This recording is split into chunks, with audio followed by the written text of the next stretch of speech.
Hello everyone, welcome back to my channel. Today we will learn how we can calculate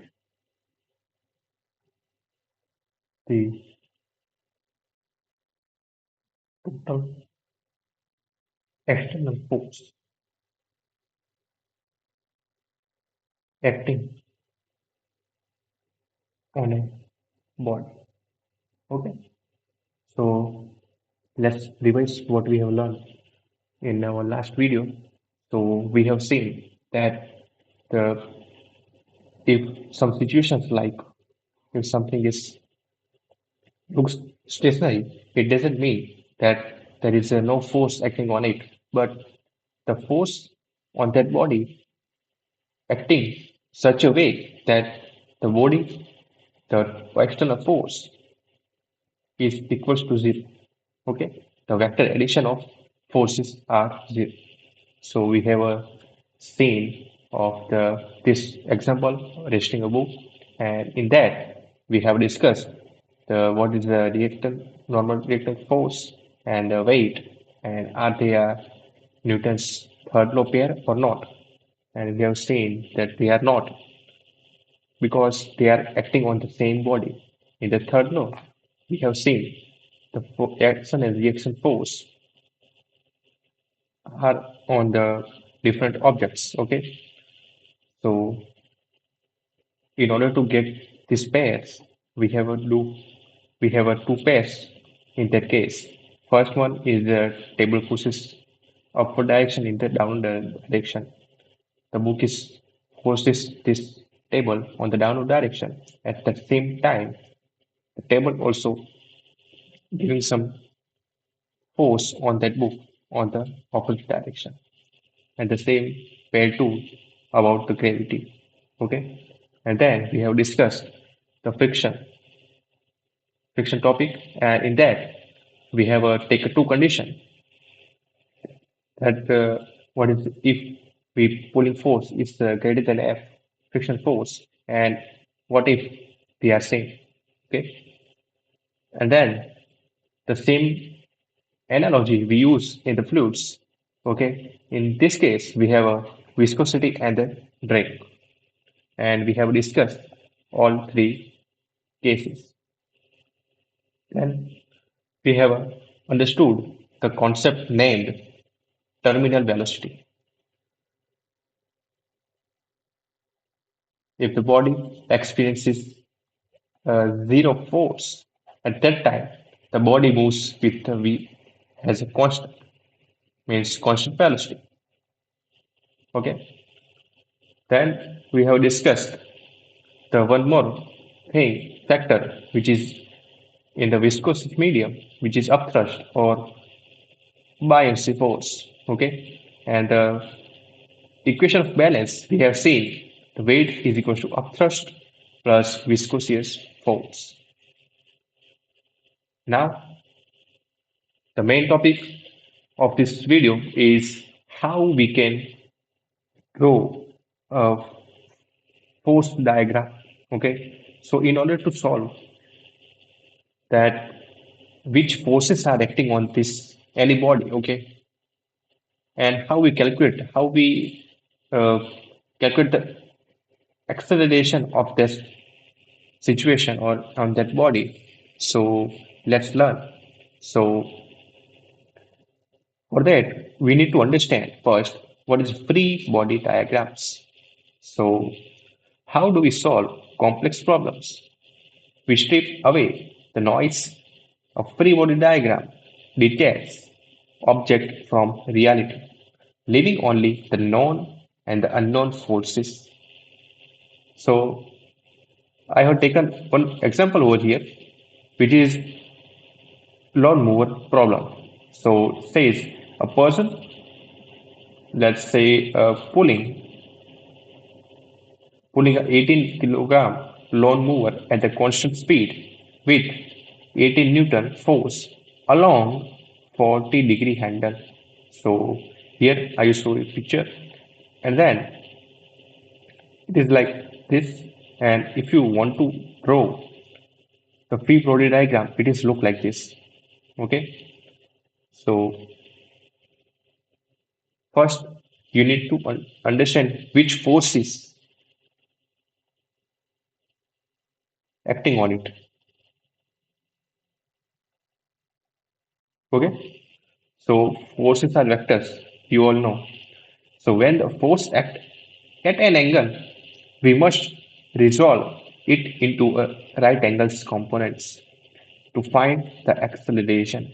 So we have seen our previous units, kinematics and our first unit, that how we resolve any vector.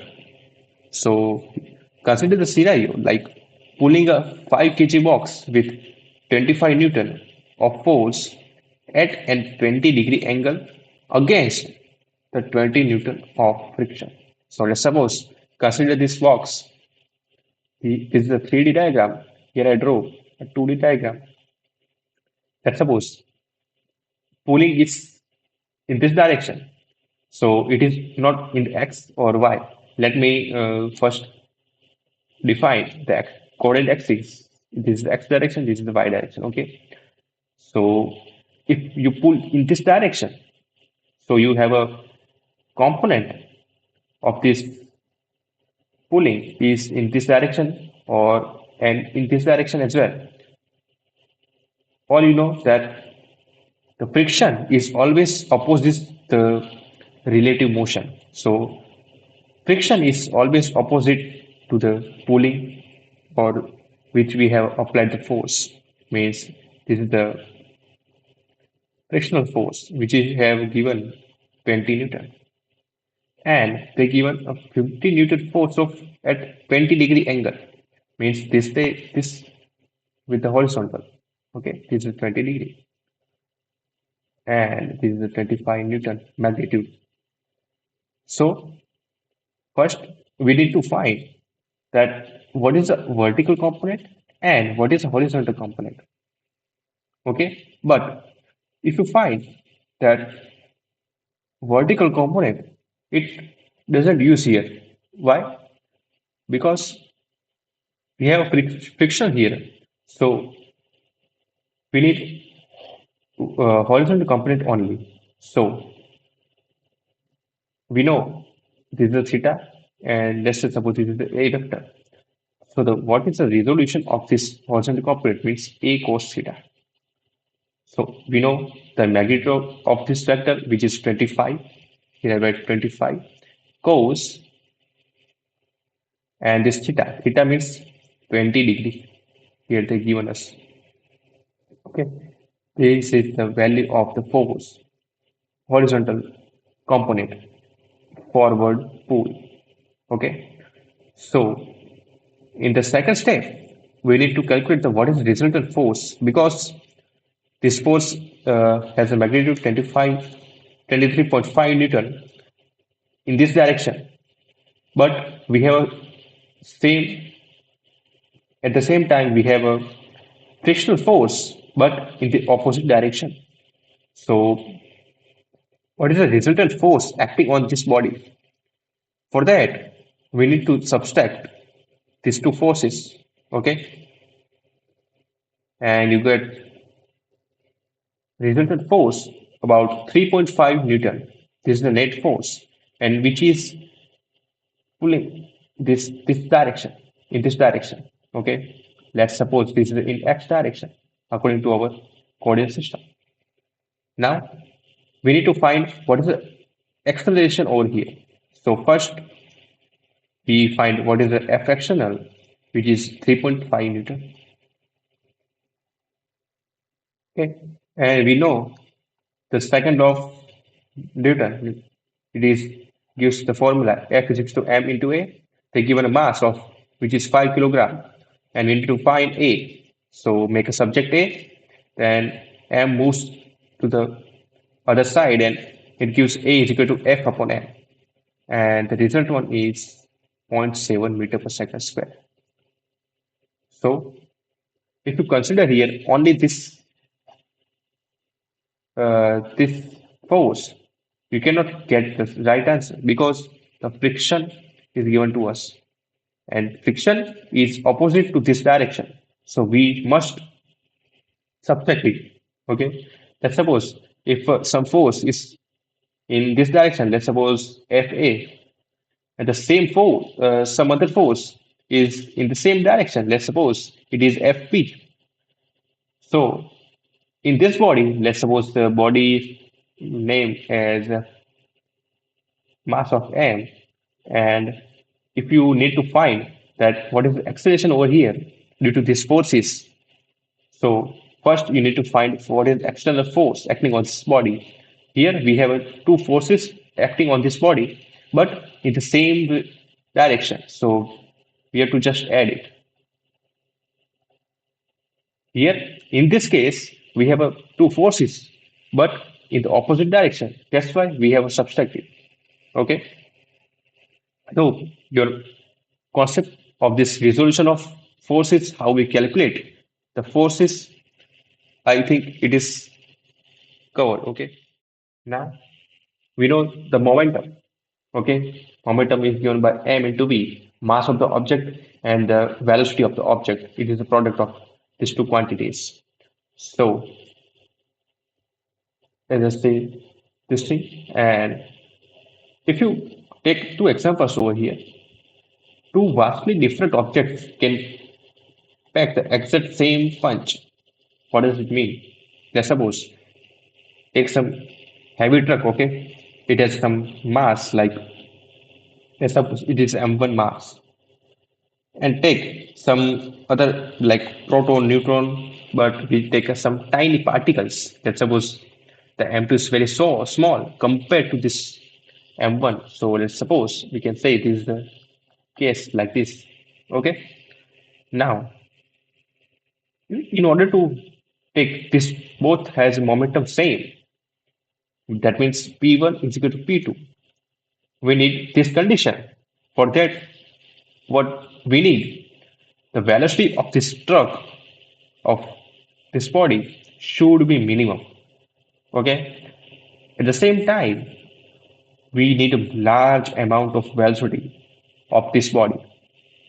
Okay. Let's suppose M1 P1. This is the M2 P2. Here we have M1 is very high. So M2 is very low.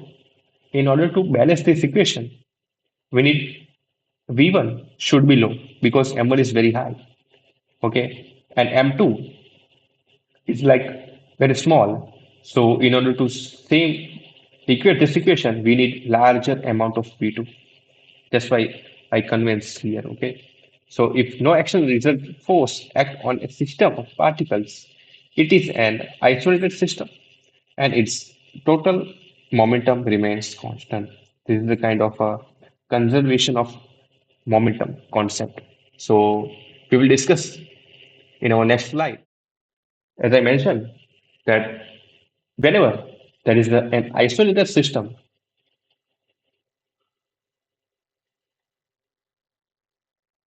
the total angular momentum is constant, or either you can say conserved. So let's imagine the scatters are at rest. Okay, at the time, let's say suppose t is equal to 0 at the starting point, or both are at the rest. Okay, so the total momentum of both is 0 because the v1, let's suppose v1 is 0 and the v2 is also 0 because we have considered that the both are at rest. Okay, now they push off each other, and let's suppose the we have considered here one has a 80 kilogram mass and one is 65 kilogram mass. So if they push off each other, then the 65 kg person, let's suppose this, if scatter moves backward at the 1.5 meter per second, let's suppose is final velocity, you can say v is 1.5 meter per second because the person, this person pushes her back and this person is in this direction. Let's suppose we define some coordinate system here, x and y. Since here we have taken the in one direction, so we do not need wide, and this is the minus x direction. So let's suppose this is the first person and the second person. First person has the momentum, final momentum, I would say, this is m into v. We know the mass of it, 65, and what is v? V is 1.5 meter per second. But here we consider that the x positive x direction in this way and the minus x direction in this way. So she is moving this direction, minus x direction. So we taken the velocity is 1.5 because velocity is a vector quantity. So keep in this mind when you deal with the vectors. Okay. So you got some momentum over here. Let's suppose this p1. Okay. Now at the same time, okay, the heavier mass, this person is also experiences some force in this positive direction and it goes in this direction, having some velocity. Let's suppose for this person, we have a as a denoted as a 2, second person. So it has the M2, V2. M2 has 80 kg. And what is velocity over here? We know the velocity is positive because he go in this direction, positive x direction. And what is the magnitude over here? So as I mentioned earlier, heavier mass has less velocity. So uh, you can say that he has some velocity less than 1.5 meter per second. Okay, you can predict it. So let's suppose here we have a 1.2 meter per second. So you will get the answer of momentum. Now, if you calculate this P1 and P2, you will get the same answer. P1 is equal to P2, which is final momentum. The final momentum is also the same. Okay, so let's suppose P initial is equal to P final. In order to get the momentum conservation,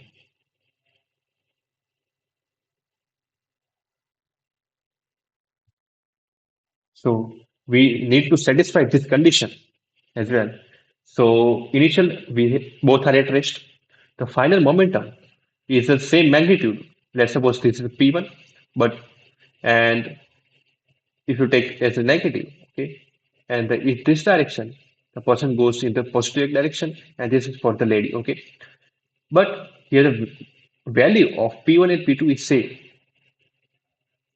So you can put here, it is also a zero because it is subtraction of P1 minus P2 or P2 minus P1, you can say.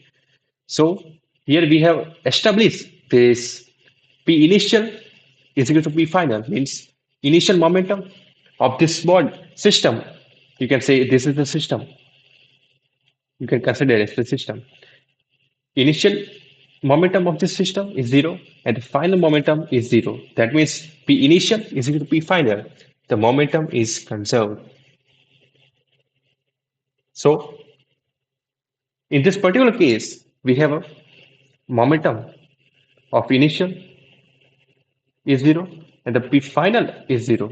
But it does not satisfy all the cases. Okay, let's suppose if any part in a system we have initial momentum is like 4 kilogram meter per second because the unit of this momentum is this. Okay, and suppose the P final is the same as the initial.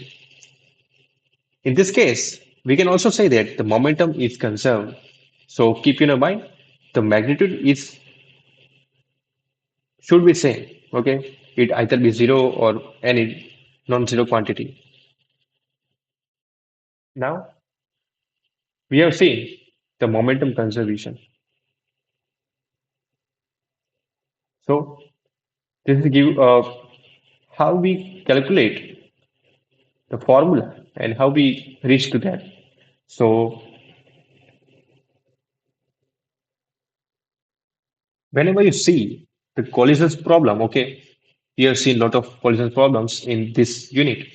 We will discuss and we will solve it. So don't panic, just follow these three steps. Okay, so first, draw particles before crash. Second one is draw particle after the crash and then equate the total momentum.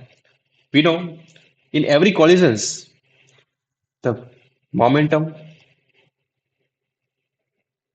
will be conserved. In every collisions, regardless of either it is elastic or inelastic, okay, the momentum always conserved. Okay, so first let's consider this scenario. Before the collisions, this particle 1 is approaching to this particle 2, and the same time particle 2 is going the same approaching to u1. So let's suppose first we define the coordinate axis. This is the x direction and this is the minus x direction. We didn't we didn't require y because this is a one direction motion. Okay, so let's suppose u1, the initial momentum. First particle has a momentum about, let's suppose this is the m1 and u1. U1 has a direction of positive x direction. And then we have for particle 2, we have m2, u2. Now, for the final momentum, we have m1 minus v1 because the direction of this particle is reversed. And then we have m2, v2, and then equate it. Okay. Generally, they given us in problems, they given us initial velocities, and we need require the final velocity. Okay, so in this we have a one equation. So they given us one velocity after the collisions they given us, and we need to require to find the any final velocity of the any particle. So if they give collisions is elastic, there one more quantity will be conserved, which is kinematics. We'll discuss in our later sections. So this is about how we uh, deal with the collisions problems, okay, and how we come to the total angular momentum conservation, how we can apply in the problems, okay. Now let's talk about the impulse. During real collisions, the force is usually not constant. The force can become extremely large for a short period of time. Impulse connects the force and the time with change in the momentum. Okay, so let's suppose if there is some collisions occur, and during the collisions, the force will not be constant. Okay, not constant. At some time, the force is extremely high, and after the second, or you can say microsecond, the force will be zero. So it means we cannot calculate the force alone.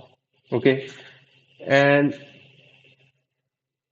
the time duration of that collisions, it is very less, like micro nanoseconds. So we require some quantities.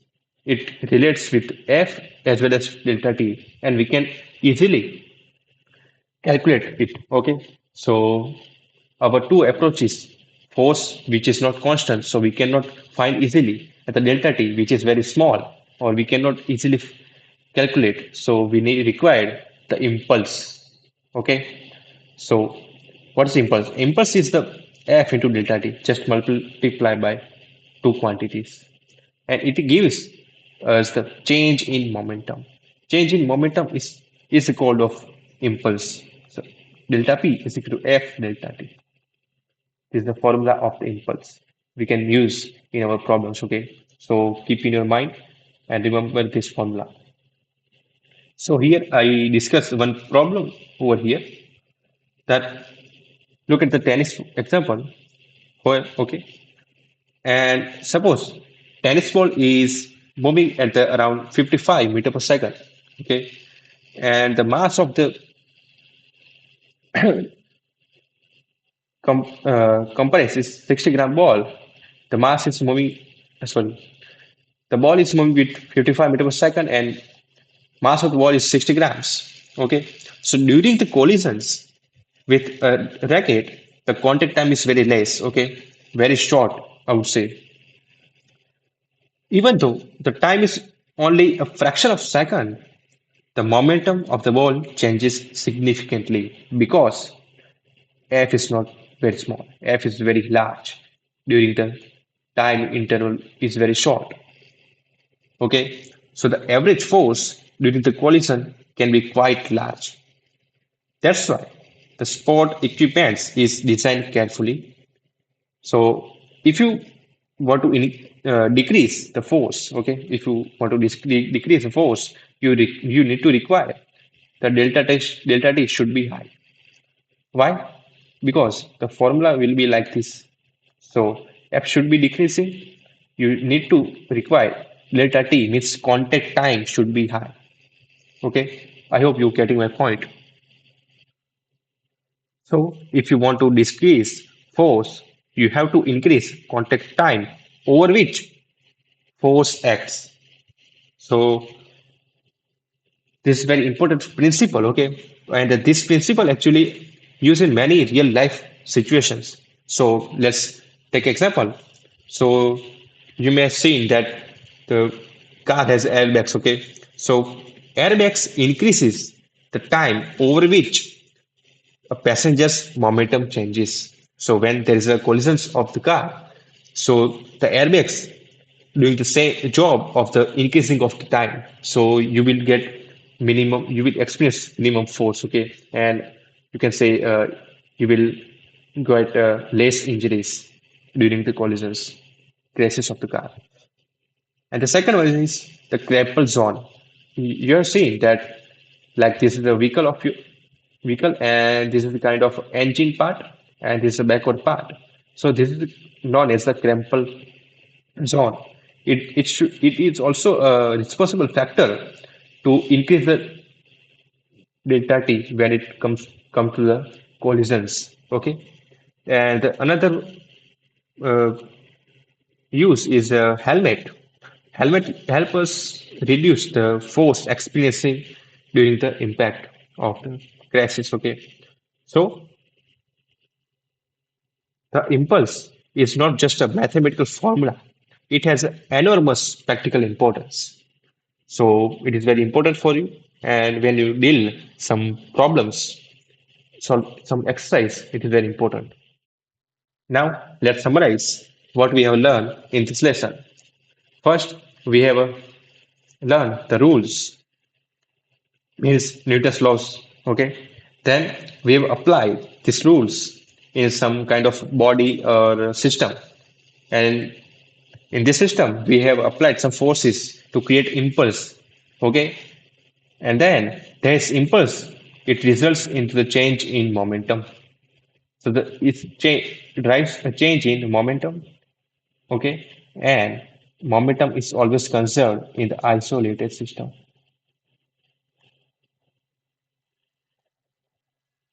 And then it is governed by this Newton's law. Okay. I hope you got this whole lecture. So we have discussed what is impulse, how we calculate the real life problems, and free body diagram. It is very important for you when you deal with some problems. Okay. So thank you for watching. Subscribe for more physics lectures.